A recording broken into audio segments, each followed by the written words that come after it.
When I was in Copenhagen, I made the remark that it might not have been a bad thing that the French actually sank the Greenpeace boat. Well, of course, my sun-dried tomato-eating friends at the Manchester Guardian got themselves into a terrible lather about this, as they always do in these matters, not known for their sense of humour. But the point that I was really making, and it's something that has clearly drifted past them, is that it's been the green movement over the last 30 years who's called most of the shots. We are now growing fuel where we used to grow food for biofuels, which has pushed the price of food up. Doesn't matter if you're on a big fat salary at the Guardian, but if you're an Indian peasant or a Peruvian peasant, doubling the price of wheat or rice actually is quite a significant thing to you and your family.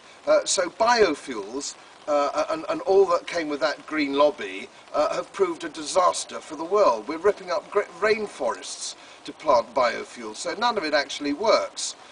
We now have, do we not, wind turbines which don't work. We know they don't work. We've just suffered the coldest winter for 30 years, but the Greens are telling us we need more and more wind turbines. They didn't turn at all for the last 5 or 6 weeks in this cold spell that we've had. No more did they last year, so we know that they don't work.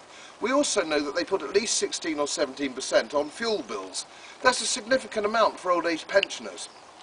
We also know, don't we, that 37,000 people die, old people die every year. Now, not all of hypothermia, admittedly, but many of them hypothermia because they simply can't afford to heat their houses and their apartments. So this is all down to the green movement. There's all a lack of thinking anything through. We've had no serious strategy energy policy in 30 years because the Green Party stopped us developing nuclear fuel. So we're all now dependent upon windmills. We're closing up conventional power stations because of EU regulations. So the whole thing is now an absolute disaster.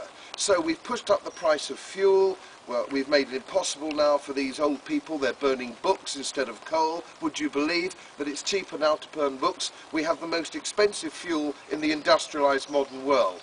It's a scandal and people are dying. So, yeah, if you're a spiky-haired, ring-through-the-nose, weirdo-beardo greenie, you've killed an awful lot of people when you think about it. Mull it over.